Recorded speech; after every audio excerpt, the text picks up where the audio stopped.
Poland is a country that breaks all stereotypes. On the one hand, it is the most Catholic country in the European Union. 87% of the population of this country is Catholic. However, Poland's best known music group is Behemoth, an openly satanic black metal group. Hell yeah. But the stereotypes don't stop there. If there is one thing Poland is becoming famous for, it is its government, one of the most conservative in Europe. In recent years, Poland has been in the media for news like this. Poland judiciary reforms. EU takes disciplinary measures. BBC. And the most recent. Poland's top court rules that law allowing abortion of fetuses with congenital defects is unconstitutional. ABC News. However, despite all this conservative government has a lot of popular support. In fact, in the last presidential elections, which were held in the summer of 2020, the president, Andrzej Duda, won again. Now, the president is one thing and the government is quite another. Poland has a right-wing coalition government. The most important party is the Law and Justice Party, which we'll call the PiS Party because of its acronym in Polish. Not really, it's PIS. And this coalition was on the verge of collapsing to dust only a month ago. And you're probably thinking, why? Does it have something to do with the massive protests against the abortion law? Is it because of differences of opinion in the management of the coronavirus? Well, typical for Poland, it's none of those things. Listen up, because today's video will break all the patterns and stereotypes you had in your head. Because the controversy in Poland has come about because of this law. Poland's ruling party says coalition could collapse over animal rights bill. Reuters. That's right, it's an animal protection law, which prohibits using animals in shows, having them tied up for more than 12 hours a day, and a lot more. We are talking about an animal protection law that is much more protective than those of many other European countries. And who proposed this law? Well, none other than Jaroslaw Kaczynski. And who is Kaczynski? Well, only the most important man in Polish politics. Perhaps if I tell you that, you will think that he must be the current president or the prime minister. But he's neither of those things. I tell you that this video will shatter all of your mental preconceptions. Because, until a few weeks ago, Mr. Kaczynski was just a former Prime Minister of Poland. However, Kaczynski is to Poland what Alvaro Uribe is to Colombia, a very influential politician, even when he does not govern. And like Uribe, Kaczynski sits far to the right of the political spectrum. Well, it was Kaczynski who used all of his political clout to get this law out. And you're probably thinking, why are animal rights so important in Poland? Why is it this law that could bring down the government coalition? Today, we are going to answer all of these questions. But before we do, we need to take a look at a little history. X-ray of the Polish right. If we talk about politics, Poland is a very interesting case. You see, in most countries, we could say that there is, on the one hand, a social democratic left, and, on the other hand, a political right that can be more or less conservative or more or less liberal. However, in Poland, there is a centre or moderate right called the Civic Platform, created by Donald Tusk. This party is part of the European People's Party. On the other side, we have a much more conservative right wing with populist overtones. In this case, we are talking about the Law and Justice Party, or PIS. Not PiS, which has been governing Poland since 2015. In other words, the political debate in this country is between the right and the far right. And within this right of the right-wing party, which happens to be the one in government, there is a person who is the jack of all trades of Polish politics. We are talking about Jaroslaw Kaczynski. Kaczynski. There is no ruler in our country. Poland is a democracy. Our prime minister leads the government, the president is fulfilling his tasks, but there is a little bit left for the party leader. Indeed, for 20 years, Kaczynski has been the tireless leader of the Law and Justice Party. And when he says that he has some leeway to govern from this position, which initially has nothing to do with the executive, it is because the current prime minister is an acolyte of Kaczynski, and President Andrzej Duda was also promoted by the Law and Justice Party. So, it seems that in this festival of democracy, everyone comes from the same family. So much so that, if you have not been paying attention to Polish politics in recent years, prepare yourself, because you will be left speechless. Let me explain. Imagine that, in a semi-presidential democracy, the Prime Minister and the President not only come from the same party, but also have the same face. That's right, they have the same face. They are the same. And although that seems to be the least of it, they also have the same surname. Let's see how you solve this one. Exactly. Between 2006 and 2007, Poland was ruled by twin brothers. Literally, Lech Kaczynski was the president and Jaroslaw Kaczynski was the prime minister. I suppose they would kind of have to agree amongst themselves never to wear the same tie, because otherwise, they'd basically be indistinguishable. But the story doesn't end here, because the Kaczynski brothers were already famous in Poland before they entered politics. When they were 11 years old, they acted in the same film.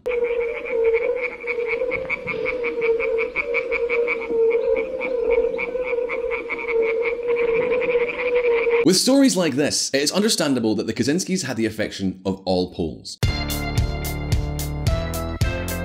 In 2001, they founded the Law and Justice Party together, or by its Polish acronym, the PiS, the PiS. I'm going to stop now. A conservative party which borrows directly from Catholic values. Well, in just 5 years, the PiS made its way to the government. And that's how the Kaczynski twins took almost all the power in their country. One as president and the other as prime minister. But this beautiful family story had a terrible ending. In fact, we are talking about one of the saddest tragedies in international politics. Smolensk, the tragedy that defined Polish politics. DW. On the 10th of April 2010, Lech Kaczynski was on a plane with many other politicians. The president of the central bank, the minister of foreign affairs, the minister of culture, and many, many others. When they were flying over the Russian city of Smolensk, the plane crashed. All of the passengers died. Since then, Jaroslaw Kaczynski is the sole undisputed leader of the Polish right wing. He has never held public office again, but at the same time, he is the one who makes the most important decisions within his party. This means that he manages Poland's domestic and foreign policy. And if not, how do you explain to me that a gentleman who has no position in government can make decisions like this one?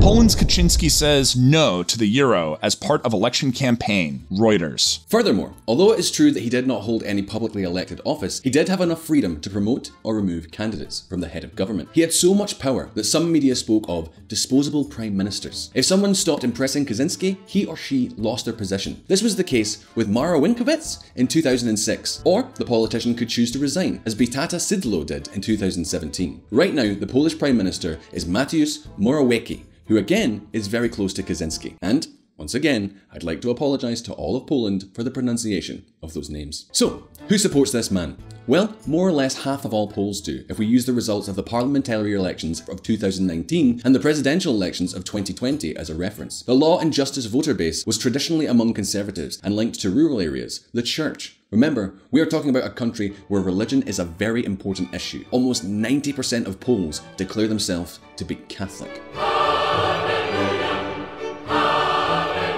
In addition, one of the 10 most listened to radio stations is Radio Maraja, directed by the priest Tadeusz Radzuk. The radio station is also closely linked to the Law and Justice Party. So much so that even the Vatican has expressed its opinion on the political use that this priest made of Radio Maraja in the Catholic religion. So, you can imagine that Kaczynski's ideas are more or less the opposite of liberal. We are talking about a very conservative right wing, very Catholic ideology which is against abortion and also does not look kindly on the arrival of refugees or the rights of the LGBTQ+ population. In fact, another very recent scandal in Poland was when 100 Polish villages proclaimed themselves LGBT-free zones. These are declarations that have nothing to do with the law, but with the rhetoric of the government. Kaczynski calls LGBT rights a threat to Poland. France 24. As expected, the European Union has not liked all this anti-gay bigotry and has already announced that it is going to withdraw funding for the country. This could be a real setback for Poland. We are talking about one of the countries that receives the most European funds. You might think that these are the reasons why the government coalition is faltering, right? Not at all. In reality, the discussions in the Polish government are about something else entirely. Listen up. Strange bedfellows. When we talk about Poland, we usually think of the Law and Justice. It is Kaczynski's party. It is in government and has a lot of presence in the media all over the world. What does not appear so much in the media is that PiS does not govern alone. It does so in coalition with two other parties. It is called the Agreement and the other United Poland. Keep these names fresh in your mind because they'll be very important throughout this video. As you can imagine, the two newer parties are quite close to the PIS. However, numerically, there is no comparison. If Law and Justice has 198 representatives in the Sejm, which is what they call the Polish Congress, these two new parties only total 37. Well, this conservative harmony was about to explode in September 2020, and the origin of the battle was none other than the succession of Jaroslaw Kaczynski. That explains why we find so much news like this in the Polish press.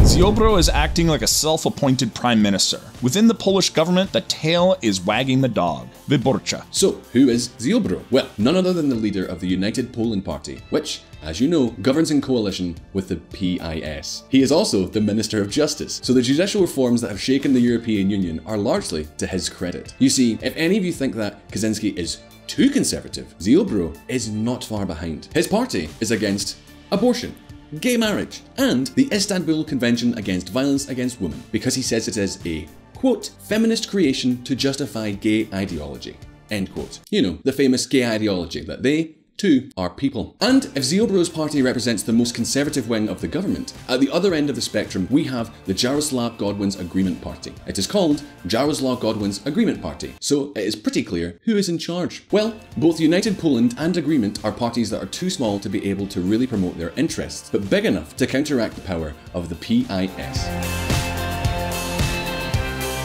And, as you can imagine, Kaczynski does not like this one little bit. To all this, add that Justice Minister Ziobro hates current Prime Minister Morawiecki, so much so that Morawiecki himself has even asked Kaczynski to remove Ziobro from office. And you're probably thinking, but he's the Prime Minister, can't he put in the ministers he wants? Well, the truth is, he can't. In fact, the leader of the Polish right is Kaczynski, so it is he who has the last word. In fact, in a way, we could say that these internal fights are a battle for Kaczynski's succession.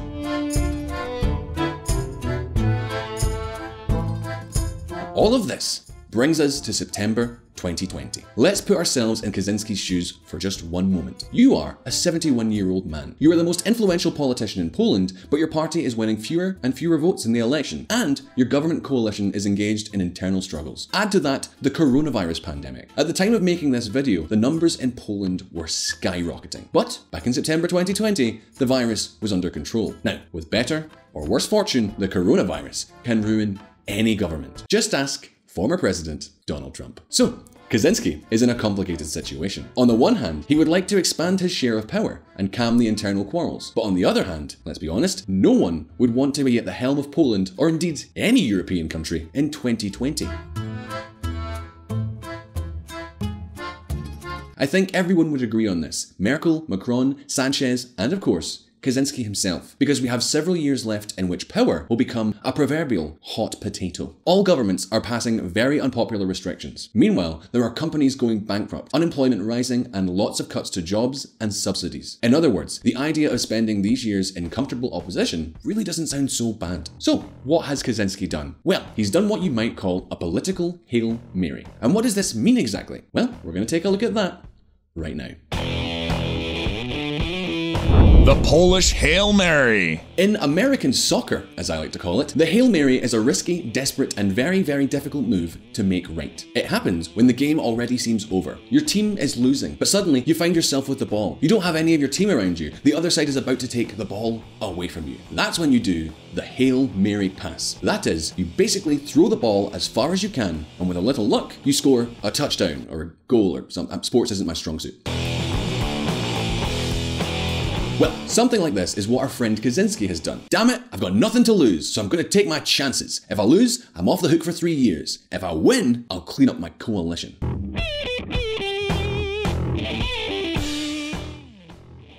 And this is where animal rights law comes in. And I know what many of you are thinking. I'm sure that being so conservative, Kaczynski will be against animal rights, right? Normally, this kind of position is associated with the more environmentalist left. Stereotypes, though, are almost always wrong. And this is one of those cases. Because, my friends, Kaczynski may be as right-wing as they come, but he adores animals. Fun authoritarian fact, so did Hitler. In pre-World War II Germany, the Nazis passed one of the most progressive animal protection laws in the world. You see, even Nazis care about doggos. Anyway, back to Kaczynski and his love for animals. I haven't told you the story, but this man is single. In fact, until 2013, he lived with his mother. And now, the closest thing he has to a family are his 3 cats. By now, there is no Pole who does not know the great affection this man has for animals. And the truth is that he doesn't really hide it either. Yes, this gentleman is Jaroslaw Kaczynski in a session of Congress, and yes, he is flicking through a book about, what else? Cats. So as you can see, he is very interested in animals. In fact, in 2018, he already tried to pass a law against animal abuse. At that time, he did not want to exhaust all his political influence getting it approved. So Parliament voted against it. But this time, he came back with his bill. And take note, because we are talking about one of the most protective laws for animals in all of Europe. A law that would delight any PETA activist. Kaczynski's law proposes the following: to prohibit the raising of animals for fur. That's for all animals except rabbits, because I guess rabbits wronged him as a child. Either that or rabbits are part of that feminist conspiracy and he just got mixed up with the type of rabbit. The other one he wants to ban is the use of animals for entertainment. If someone wants to organise bullfights in Poland, and why wouldn't you, they'd have to look in another country. In addition, Kaczynski wants to limit some rituals that involve the suffering of an animal and to create a special council to protect the rights of animals. In other words, right-wing tweeters are really going to sweat when they want to comment on this man. But stereotypes aside, the question is, why are we saying that this law is so risky? In principle, most people like animals. This could be a law that the whole parliamentary spectrum likes, right? So why is this law so controversial in Poland? Well, right now, let's check it out.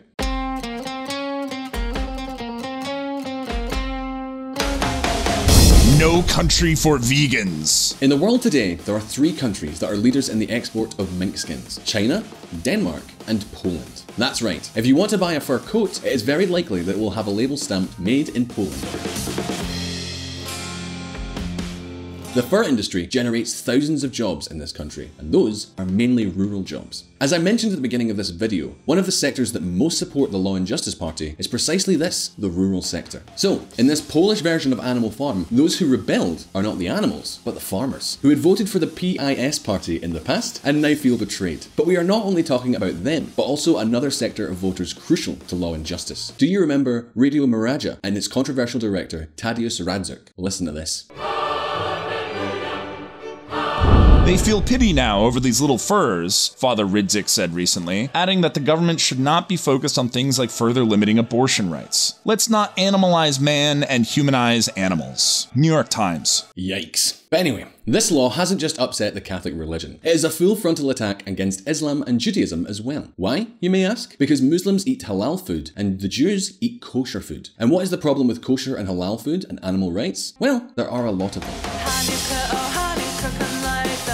In its most orthodox version, to prepare kosher or halal meat, you have to bleed the animal while it is alive and conscious. That is, you cannot sedate or stun it. Those who defend this type of ritual are sure that the bleeding doesn't last long. In other words, the animal dies within a few minutes, but there can always be an error. One bad cut and the animal can suffer for much longer, which goes to explain news headlines like this. Belgian region bans halal and kosher slaughter of animals. Euronews.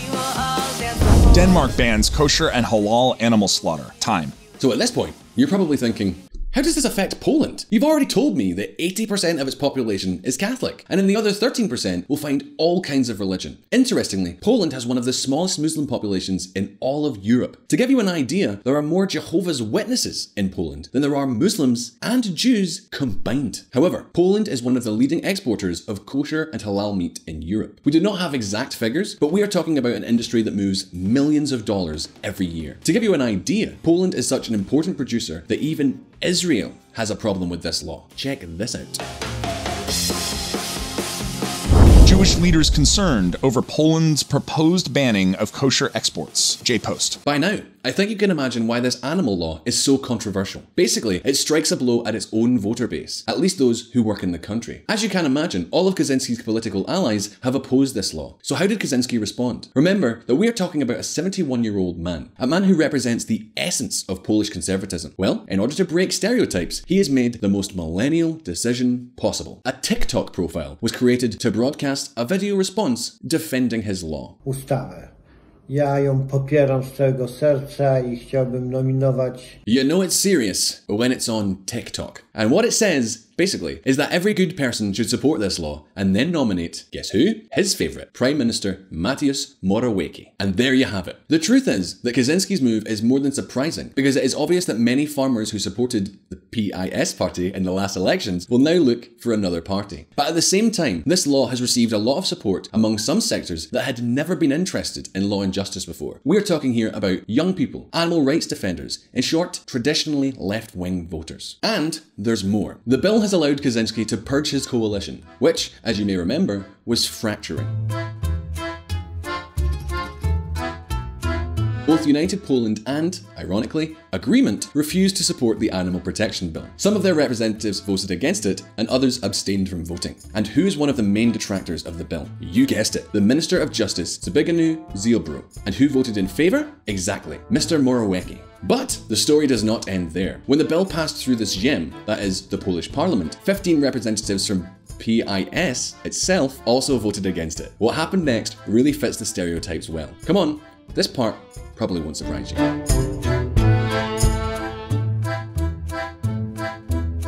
In case your Polish is a bit rusty, and why wouldn't it be? Polish is a language that looks at vowels the same way Scots look at vegetables. I will translate. All 15, including the Minister of Agriculture, were suspended from the party. And what happened to the coalition? At first, it seemed that a collapse was inevitable.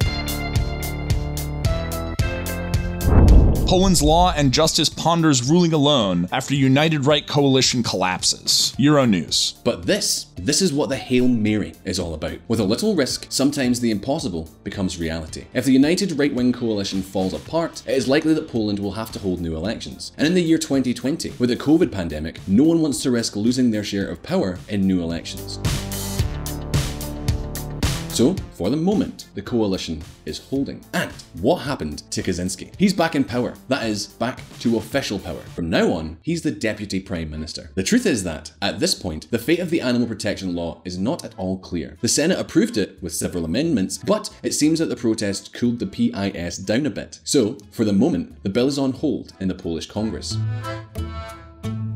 In the meantime, the government prefers to focus its attention on other issues, such as restricting the right to abortion. Remember, that is exactly what the priest Tadeusz Radzuk was asking for. Because, you know, animal rights rather than women's rights. So in the end, what has Kaczynski achieved? The truth is that, at least in the short term, the Hail Mary has worked wonders for him. He has been able to weed out the opposition within his parliamentary club and also within his party, and now both the PIS and Kaczynski himself are in a much more powerful position. So now, the question is over to you. Do you think the bill on animal protection will ever be passed? More importantly, what do you think about this law? Would you also ban animal shows and halal and kosher food? And most importantly, just how badly did I butcher those poor Polish names? I'm pretty sure for one that Kaczynski is the Unabomber, so I apologize, Poland. Anyway, we really hope you enjoyed this video. Please hit a like if you did, and don't forget to subscribe for brand new videos. Don't forget to check out our friends at the Reconsider Media podcast. They provided the vocals in this episode that were not my dulcet tones. Also, this channel is possible because of Patreon and our kind patrons on that platform. Please consider joining them and supporting our mission of providing independent political coverage. And,